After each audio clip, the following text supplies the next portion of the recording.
Today we're going to talk about mind management. Buckle up, it's going to be a long one. All right, here we go, mind management. I've been delaying doing this one just because there's so much to talk about. But here we go. Mind management, the comprehensive report, 1 of 3. So originally this was published as monthly comics for 3 years, 36 issues monthly. And then when it was first collected, they were hardcovers. And then the hardcovers didn't include the back covers of the single issues or the inside cover or inside back covers. And the inside back covers and all the parts of the monthly comic, it was all content. So there were like extra stories, ads, fake ads in it that weren't included in the hardcover. So this is the first time all of that stuff has been published or collected. And it's the first time you could actually read it if you hadn't bought the comics. I'm just going to flip through it while I talk real quick. The thing that I wanted to do while I was doing the monthly comics is like make it worth buying the monthly comic, you know, do some extra stuff. There's letter pages and things like that and extra little stories. And then this is what like the inside covers look like this with an extra little story every issue. Because I didn't want people waiting for the collection and then the monthly comic was just wouldn't sell. That was the idea. It worked, and then I had to built a good audience, healthy audience, kept the series going. But now it's been years since the monthly comic came out, and what I realized was, well, there was parts of the comic, pieces of the story that no one was ever going to get to see unless you were one of the first, basically backers of the book, buying those issues as they came out. And then the issues are hard to find. Some of them are expensive. So I realized what I hadn't wanted to do is what I probably needed to do if people wanted to get the whole thing is to collect it. So that's why this exists. And this is actually 1 of 3, so this is the first 12 issues all put together. And here we go. I did a new cover for it.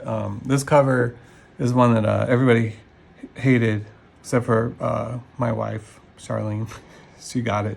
But I really like it. I wanted to do something that didn't look like a comic book cover, that looked more like sort of a dry government report, you know, that had sort of like subtle, weird things to it. So every collection has a different sort of chart that looks like one of the main characters. So this one is Maru. If you turn it sideways, you can kind of see her profile, and her hair is red. Let's see, volume 2 and 3. This one has some pie charts and a graph that looks like Henry Lime, or it mirrors his sunglasses and beard. And then the last one is another chart that has the eraser in it with some pieces missing. One of my favorite things is the subtitle here starts to disappear to sort of mimic her abilities. So that was the sort of idea behind these new covers, is to make them look sort of like reports, and then with character information instead of dry science information. Anyway, back cover. This is a piece I'd done earlier, a couple of years ago. I was going to do like a big hardcover deluxe collection with every issue put into one big book, and then have a big box set. And I sort of delayed or stalled on that. I'm not sure why, but didn't feel like doing that. But I sort of like these smaller editions, easier to read. All right, so here we go. This is part of the, this is in the hardcover collection too, not in the monthly comics, as I had these little intros, little text intros, and this is supposed to look like ads clipped out of newspapers with subtle messages. So basically it says this is not mind management, but also in the context of ads. Here we go. Introduction by Damon Lindelof. It was amazing. I don't know what to say about that other than I was super happy that he liked the book. All right, cover for issue 1, and then again, inside cover. So the inside cover of every issue, and then for the books, the inside or the first page of each chapter is sort of a second floor short story. And the second floor idea was to sort of give back history of mind management as you go. So you get a little bit of history starting back in the 1914, the origins of mind management, while we go do present day story in the present. Because I like world building, and I wanted to show like context, but also not make that part of the main narrative. To keep the main narrative going. And then putting this stuff in there kind of slows it down. So you could read this later. You don't have to read it in order. My idea was to read the main story and go back and read the extra stuff. Opening scene, maybe one of my favorite things I've done. I think I woke up one morning after having a dream, and I can't remember what the twist was, but my dream had sort of a twist ending on it, where somebody wasn't who they were supposed to be, and in my dream I was surprised, and then when I woke up I really was like wondering how does your mind surprise you in a dream? It doesn't seem to make any sense. Like, you're making the dream, your brain is constructing it, so how are you surprising yourself? So that really is like where these opening lines came from, is me just wondering like how that could happen. In your mind, I think your subconscious just makes these connections without you realizing it, which is not dissimilar to writing. Like, I think when you're writing, at least when I'm writing, I start just writing the story, and then you start to make these connections as you go, and you can surprise yourself with some of the connections you make, that things just start to click together. So I'm assuming my subconscious does that too. Opening scene. This page was always a metaphor for the death of print media. The Molotov cocktail through the bookstore window, lighting it on fire. I always thought that was kind of funny. All right, and then we're on the plane after this opening scene.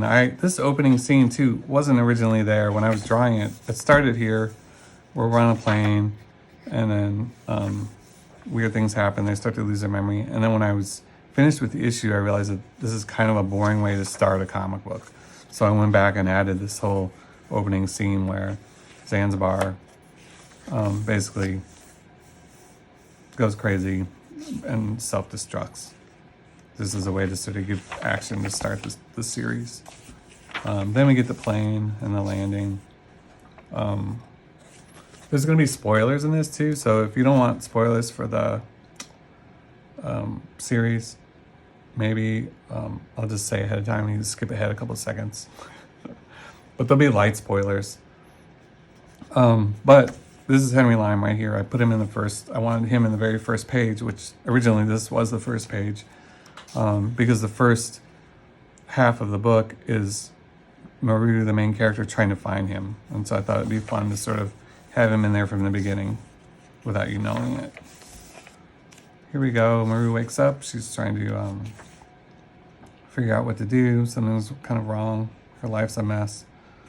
I like doing these interviews where she's asked, you don't hear the question, but you just have these people answering.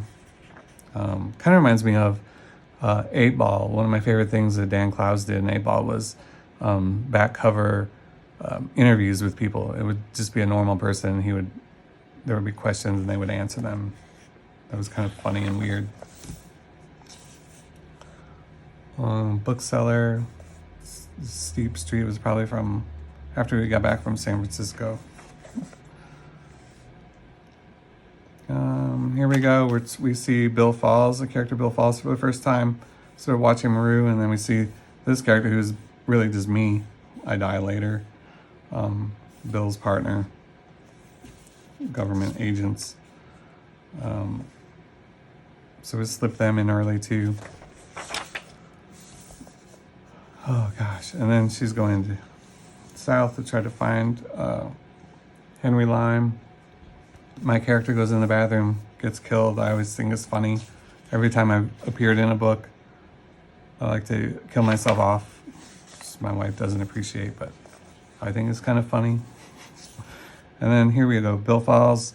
Bill Falls, who is actually one of my friends from childhood, still friends, and he goes by the same name, and he looks like that, but fun guy. Anyway, all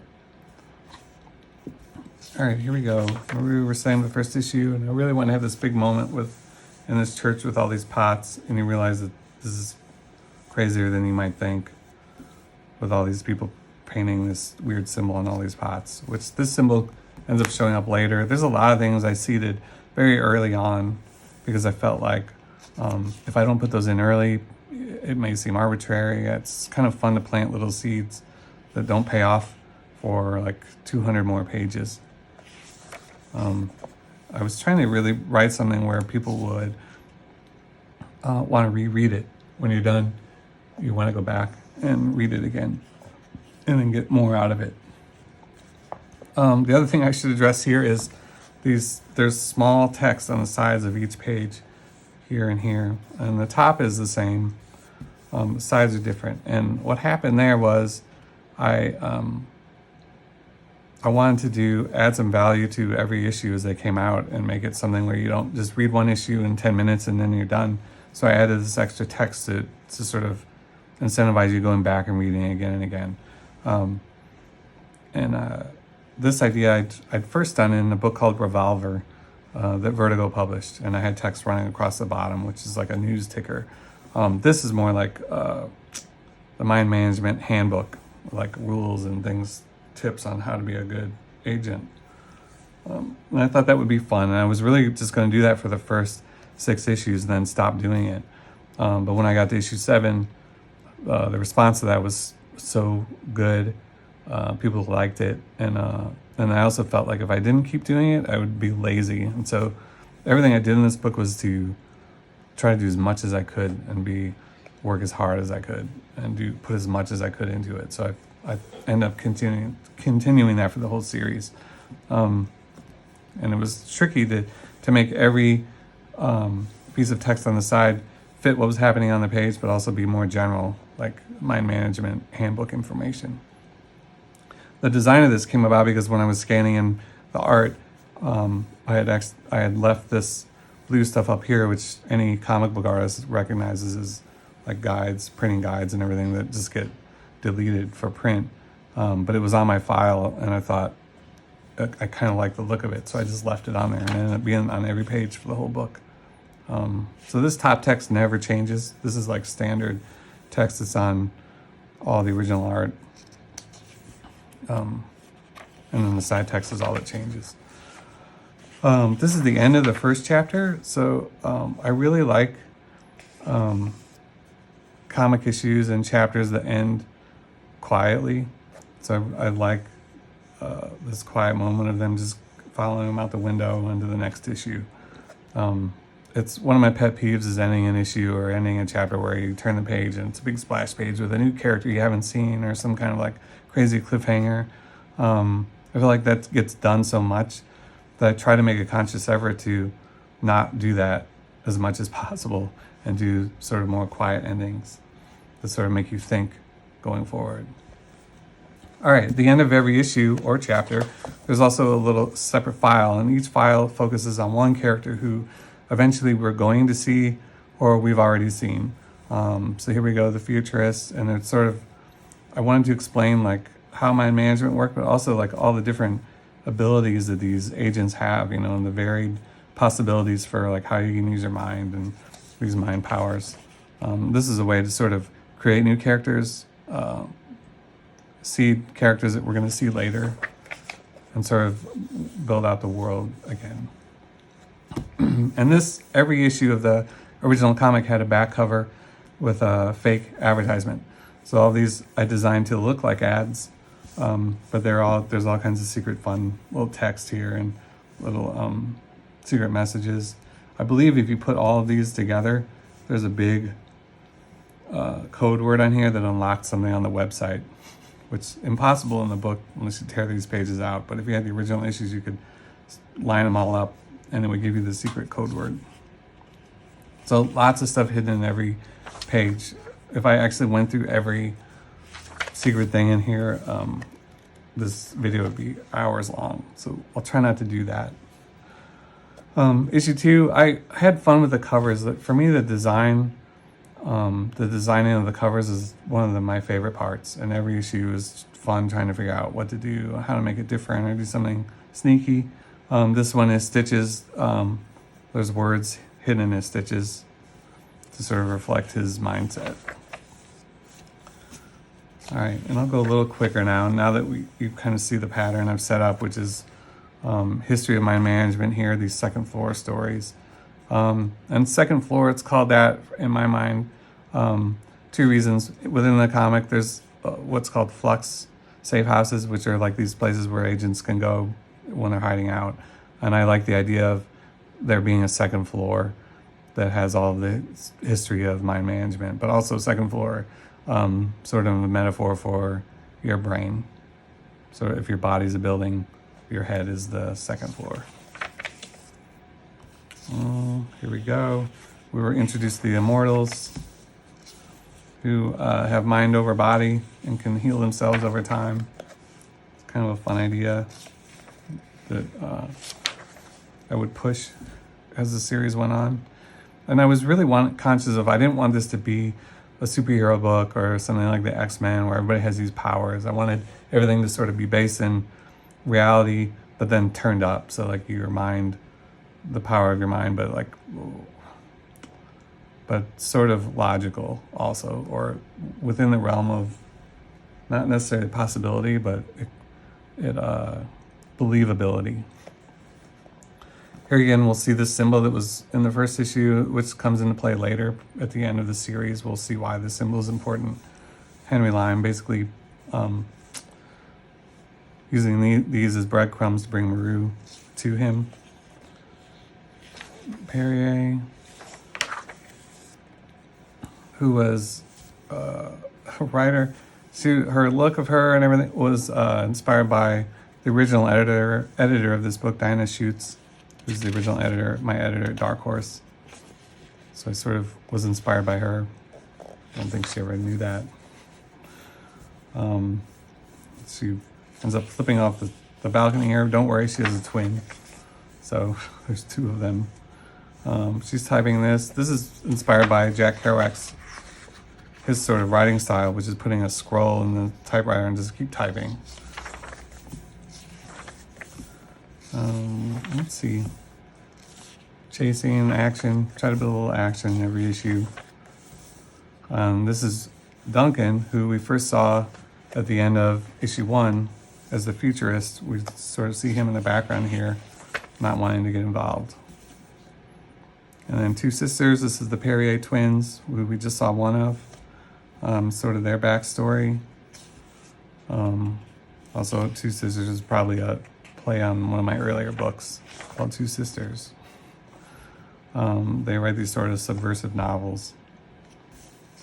Another back ad, fake back ad, which I really was inspired by like all the ads I were on the back of comics when I was a kid or growing up or in college.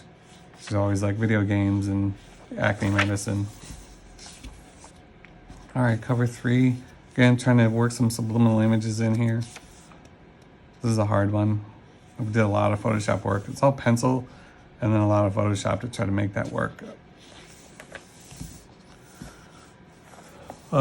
Here we have basically the first immortal, the origins of the immortal. I was trying to explain how that worked. This character also shows up if you've read the book and record that I did. This is that same character, and it's sort of a more expanded version of his story on the book and record that I did. Talking dolphins. This is one of the early ideas I had when I used to have a writing group with my brother and a friend, and I would, give them my outlines and ideas. And this is one that they all hated. They thought the talking dolphin was ridiculous, but I loved it. And I think he's typing out messages here. I think I highlighted what he's saying. I won't spoil it all. but I like the dolphins a lot. They come back later too. Here we go. Now we're in issue 3. We haven't seen Henry Lime. We've just talked about him. Again, I like that idea of, I'm a huge fan of the Third Man movie, and I love the character in that, Harry Lime, who for the whole half the movie, they're trying to find him, and then he finally emerges. And so that was definitely the inspiration for this. A little bit on the nose with the character naming, but as you'll see, I'm bad at character names, so I'll name characters Bill Falls after my friend Bill Falls, Henry Lime after Harry Lime. Here we get the first hint that Maru there may be more to her than we realize. And I wanted to be subtle about it. This isn't too subtle, but I really wanted to avoid the tropes of like the hero's journey, or this person who has all these, is chosen or has these powers and doesn't know it and has to find her destiny. So I'm aware of it while I'm doing this here, but I'm also trying to hopefully subvert some of that. And then we see the symbol repeated, so we get that, oh, she's on the right trail. We see the immortals here coming. And then this is our big moment where we see Henry Lime for the first time, even though we saw him early on in chapter 1 on the plane. This is the first time we realize this is him. And it's just a quiet moment. I don't want to do a splash page there or anything. It's a subtle moment where they talk. Bill Falls is following her. All right, back. Now we see the ad man. We're introduced to another character who we'll see later. He uses advertising to sort of influence as a mind management agent. Energy drink back ad. Funny text to me anyway. Here we go, talking dolphin. Let's put him on the cover. Dolphins are really weird and hard to draw. Will help me. It's kind of subliminal down there. And we're introduced to the monks, and then his C4 cats and how they use animals, which is kind of dark. But also the inspiration for a character that comes in later, Animal Kid, based on my daughter who she actually sort of frees the animals. Here we go. Now we're getting backstory of Lime's talking about mind management and his training, and so we see more of that. We see a woman who's going to eventually be his wife, and see all the training he went through. Sort of him meeting her. And then it's all of Henry Lime's backstory. Not all of it, but some of it. He leaves out a lot of important details that we don't find out till later. But we sort of see how he works and how he's like one of the most powerful agents. And how he can influence all the people around him, which makes him paranoid. So the woman he loves, does she really love him, or is he pushing her to love him? And so his amazing power, abilities, actually make him more paranoid, because now he can't trust the reality around him. And that's ultimately what was his downfall and what's going to plague him for the whole series. All right, here we go, Animal Kid. This is based on my daughter, inspired by her love of animals, her feeling bad for these little C4 dogs and cats and the dolphins, and sort of wanting to liberate them, fighting against mind management. And then here we go, the dolphin tapping out, free us. Here we go, some hair gel for the back ad. All right, Henry Lime, we finally meet him. I think this is issue 5. Again, I was doing a lot of Photoshop process work on these covers, these early covers, trying to figure out what I was going to do with them. These are pencil drawings and then digitally colored for the early issues. All right, we first meet the Eraser. I tried to tee up important characters in issue or 2 before we meet them, so that you're kind of familiar with the concept or the idea, and then when they show up later, it's not as foreign. And then Zanzibar. So Zanzibar, it's set in Zanzibar, and this event happens there. It was inspired by one of my favorite books by John Brunner, Brunner, called Stand on Zanzibar. Amazing book. My brother gave it to me years and years ago, an old library copy, and I just loved it. Anyway, it's a good book. I highly recommend it. And then this is sort of, the location is an homage to that book.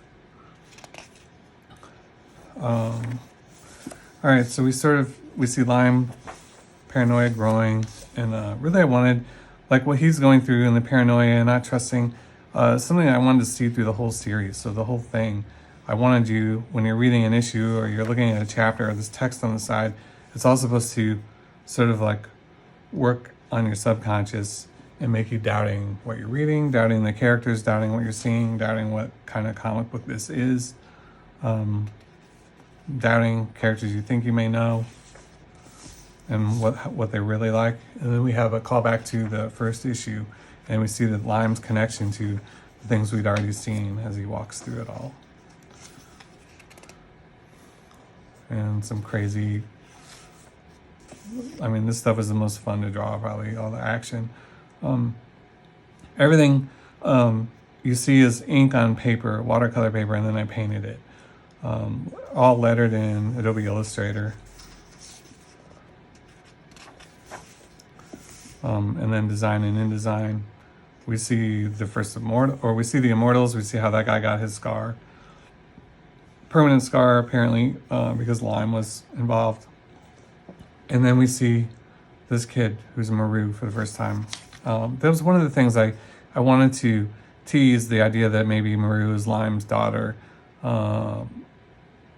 As like, oh, that's the big surprise, but that's not it. She was just a survivor of this city when Lime destroyed it.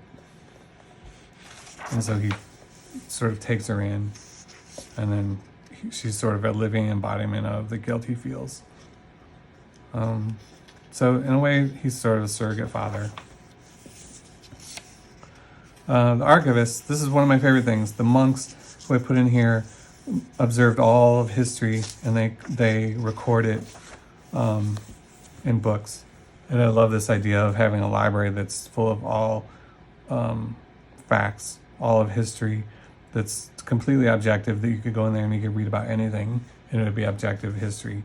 If I believe in the afterlife and heaven looks like this room. This is always my idea, is that you could go to any period of time and learn about anyone and all of history and know what really happened. I think that's part of the fun of this series for me, was sort of exploring the nature of truth and what it is, and wanting it, the desire to know what really happened and what's real.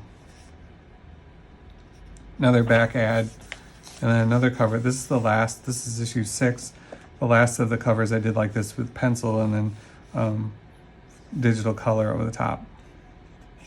Sort of a hybrid. I think this was some watercolor in there too, with tiny little skulls.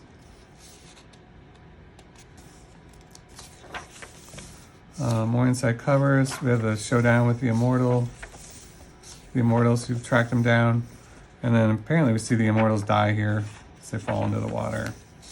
Maru starts to realize what she is.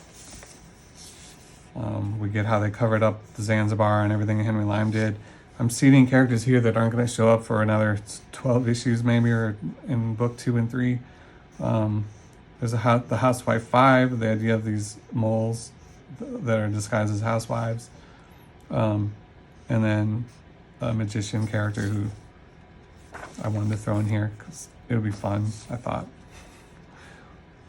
And a lot of the writing, I had the big plot and the main characters figured out, but a lot of things like this, like the magician and the housewife, those were ideas I had, but I wasn't sure how I was going to work them in. I would seed them early and then sort of figure that out as I went, sort of to keep me interested in the series.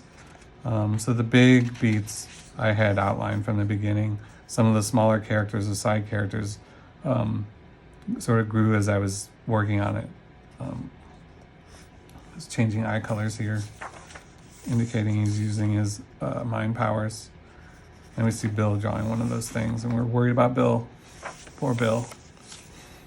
Most of the friends I put in my books die. It's not a spoiler, it's just what happens. All right, we see Maru go back to her apartment, back where we started, and we sort of reset. Now this is one of the most interesting pages in the book. When I was doing the monthly series, this was issue 6, and as I was drawing it, I didn't know if the series was going to be selling enough copies to continue, or if it was going to be canceled. So I drew 2 versions of this last page to either wrap up the story, and it's kind of a sad, sort of horrible ending for Maru, who forgets everything. And then I had a second one where if the story, or if the series sold enough, it would keep going, and I would do 2 more years of it. So I had both versions ready to go, and I remember sitting at my desk right around when issue 3 sales numbers were coming in, and then waiting to figure out which page I was going to do, you know. And really it was critical to my career. I was like, I don't know that if I had been poured this much work into it and it hadn't have hit, I'm not sure I'd still do comics. You know, it was kind of at that point, which is weird. It seemed like every few years I would reach a point like that. I'm lucky now, but at the time I remember sitting there and then getting the news, oh, sales are good, keep going, you've greenlit to do 2 more years of this. So I end up doing the one where it continues the story. But underneath it, to sort of symbolize her memory and then getting her memory back, I left the original pencils to the original ending, which is her just forgetting everything and then to the end. So these pencils underneath are sort of that alternate reality where it doesn't continue. And then we see the immortals still alive. And then they have like they've adapted with tiny little gills. Maybe one of the craziest things I've done in this book. Sniper character's backstory. He'll show up later. Another fake ad. Then we did an issue 0. The series was successful, so we decided to do an issue 0 as a special bumper between story arcs to give me time to catch up. I don't know why doing another issue was going to give me more time, but it helped to introduce new readers that hadn't really caught up or hadn't been reading from issue 1. There was an intro to it, so we get introduction to the second floor and the Flux safe house, and then I did some short stories. One about a Russian Henry Lime called the Bear, who's his nemesis, and then one about Maru and her writing, and then meeting this guy who tries to kill her, and her having sort of abilities she doesn't remember she has. And then another one about World War I, about the origin of the immortals. Here we go again. This is the guy from the Book and Record. A little bit more of his story and how he met a guy who taught him how to be an immortal. This is this mysterious character, and now he went on, and the first immortal goes on missions, maybe responsible for the Hindenburg disaster. And then we see it tease up the continuation of the series. And then I did these recaps at the end of each story arc, or every 6 issues I would do a recap that was the monks writing their history of the world. But really it's just the history of my management, so as a reader you can remember what happened and sort of have a recap.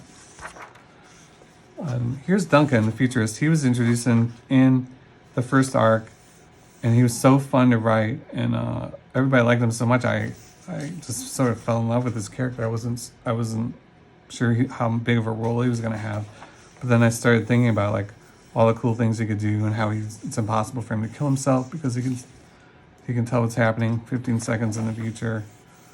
So he was not able to do that, and then also uses his mind, the abilities of belief to sort of intimidate characters. One of the coolest, he ended up being one of the coolest characters accidentally. And then I like the idea of him and Henry Lime sort of having these adventures together as like buddy cops going on mind management adventures, which we see a little bit later. I changed up the text on the side here. I was getting bored of doing that same thing. I felt like it was repetitive.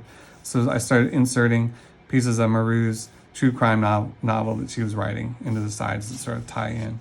And then I have a secondary story At the bottom, sort of inspired by Mad Magazine and Sergio Aragonés, little strips at the bottom of Mad Magazine. So that would be fun to have those sort of be a separate story.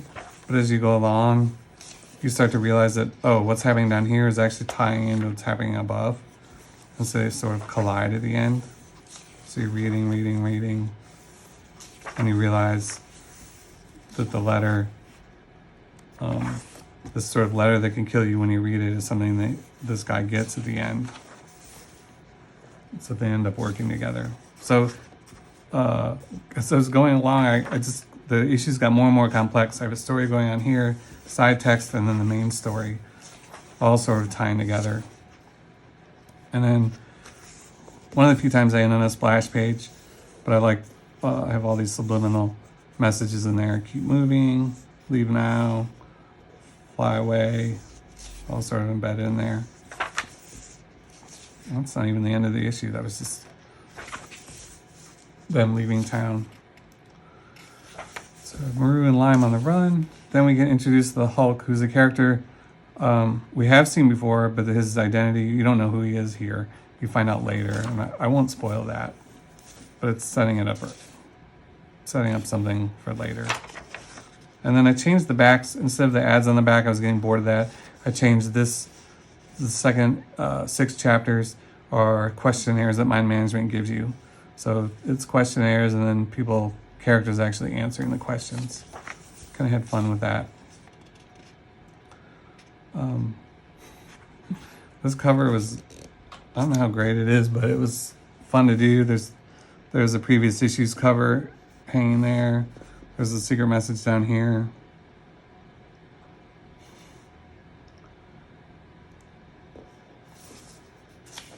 I won't spoil it all.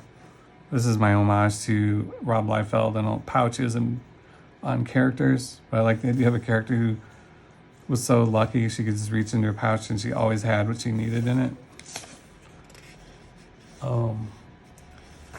This is the Perrier sisters and one of their mini comics. The art here was inspired by, I can't remember a cartoonist, can't remember her name. I met her when I was in a signing tour in Paris. Anyway, sort of an homage to her. So now we start meeting. Maroon and Lime start going to recruit characters. So they find the other Perrier sister. Here we see the sharpshooter guy from an earlier issue. As they're on the run, heading back to Zanzibar. She's trying to find her sister. I liked her having this memory, sort of a ghost memory of her sister and what she went through. Sort of visually showing that without telling it. But I'm telling you now. They go to find Dusty. And then we get the continuing story of the Hulk character in the back, and we'll see how he ties in later. Back cover is an advertisement for one of the Perrier sisters' teen romance novels. It's fun to sort of work in a different illustration style. Here we go, Dusty. We get Dusty's story, introduced to a new bad guy. It's coming up later. So we have this assassin chasing him around. I had a lot of fun with the texture of this old paper. This is old paper, and then I drew over the top. And I like the idea of him seeing sort of this crazy reality of what Maru really is, even though we don't see it that way. A lot of these visuals were because I realized when I was drawing this that the mind powers are all not visual. So I thought instead of literally showing what's happening, a lot of times I would take license and show what the characters are perceiving or how they see things. That's why his blood is flowers here. It'd be more fun. So this page, there's a secret message on here. If you overlay this and this, it creates a secret message. But I think you'd have to trace it and then lay it over the other one to actually read it. It was hard to figure out, but I won't spoil what it is. There's a lot of homework in this book, which you don't have to do. I mean, you don't even have to read these side text pages. A lot of people would ask me, do I have to read these or what order do I read them in? You don't have to read them at all. You can read them in any order. It's there, I think, just to create, give you more if you want it. These panels are Morse code, so it's long, short, short, long, long, long, long, short, short, long, long, long. So if you put all this Morse code together based on the panel borders, there's a secret Morse code message in it. Basically, it's sort of mimicking the beats of his music. Really hard to figure out these layouts, and I don't know that too many people figured that one out. And I wrote a bunch of lyrics. It was fun to write lyrics for his songs. I put those all in the back. I remember being at a Panera writing these before I had a studio to work at. It's funny how I have unique memories of where I was at certain points in my life and physically where I was during parts of the creation of this book. Now we see the Hulk growing older, see it tying in. There's the back when there were CDs. This is the back cover of the album or CD for Dusty. And then here's my film noir homage with a issue focused on Duncan. Duncan was so cool. I just wanted to do more with him. The color scheme for this entire issue was inspired by Edward Hopper. I just tried to use all the colors that Edward Hopper used in his paintings. So a lot of greens and these sort of dark reds, washed out colors. So this whole issue was sort of painted as an homage to Edward Hopper, one of my favorites. This is fun. We're seeing how he uses his power. And then how do you beat somebody who can predict the future? Well, you do it randomly with dice. And that's how they end up tracking him down. Edward Hopper homage, I guess. Ed DeBevick's, it's a place in Chicago. Used to go to all the time. And they're talking, trying to figure it out. And now we find out there's history between Lime and Duncan. That's a mystery. And now the Hulk. We see the Hulk grown up. And minor spoiler, we see who he truly is. This is supposed to look like a back cover of a pulp novel to go with the front cover. All right. The Magician. This is based on a friend of mine, Ray Fox. Great creator. If you haven't read any of his books, definitely seek them out. Anyway, I just wanted to throw him in there. Thought that'd be fun.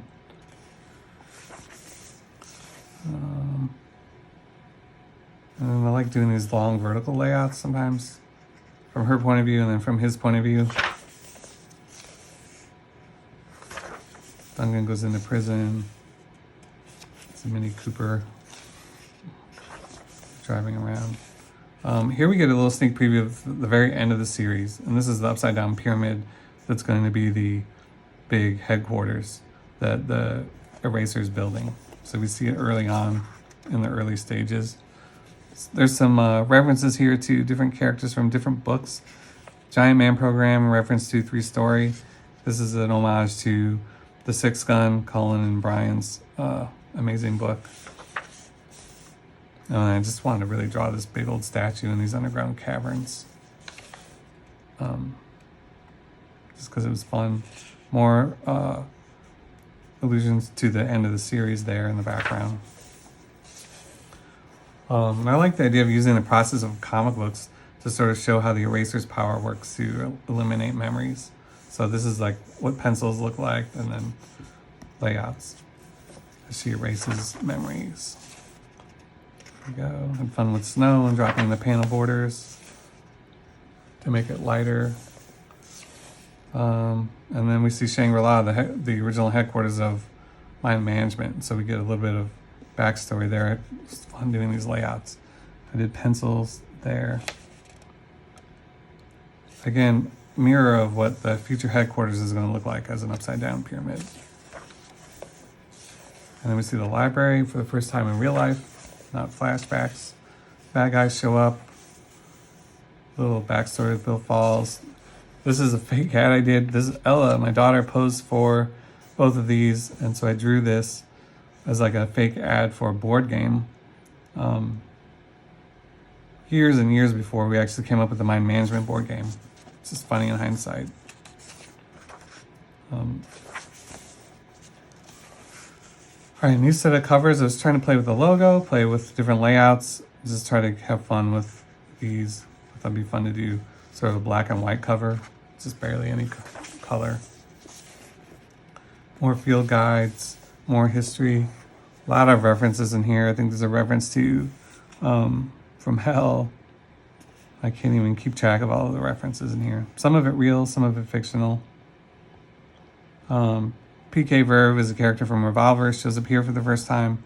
He'll show up later as the wife of the eraser, or the husband of the eraser. He shows up a few times, and in a bunch of other books too. All right, I like the idea of her reading History of the World. Then we have the Immortals coming in. I like the idea of setting up the Immortals as people that can't be beat, so they're really scary to fight. More flashbacks. Setting up the Immortals so that nobody can really beat them, so that we can have this great moment at the end where we realize that Bill Falls, who he is, and what his power is, and what he can do, and he sees this Immortal, and he just takes one swing and wrecks this guy. It was one of my favorite panels in this series. He knew exactly where to hit him. Where he realizes who he is, they remember, and then they sort of run off together. Maybe Maru's going to quit mind management, maybe not. More questionnaires. And then here we go. This is this was a cover for, I'm trying to remember, a reprint of issue 1. And then it was fun to sort of recap everything on the cover. This is a digital comic I did. This is like a promotion. Just like little short stories. I wanted to do something more like Dick Tracy with a colorful character, like Dick Tracy character, who's all wrinkled. Called a thumbprint because his face looks like a thumb print.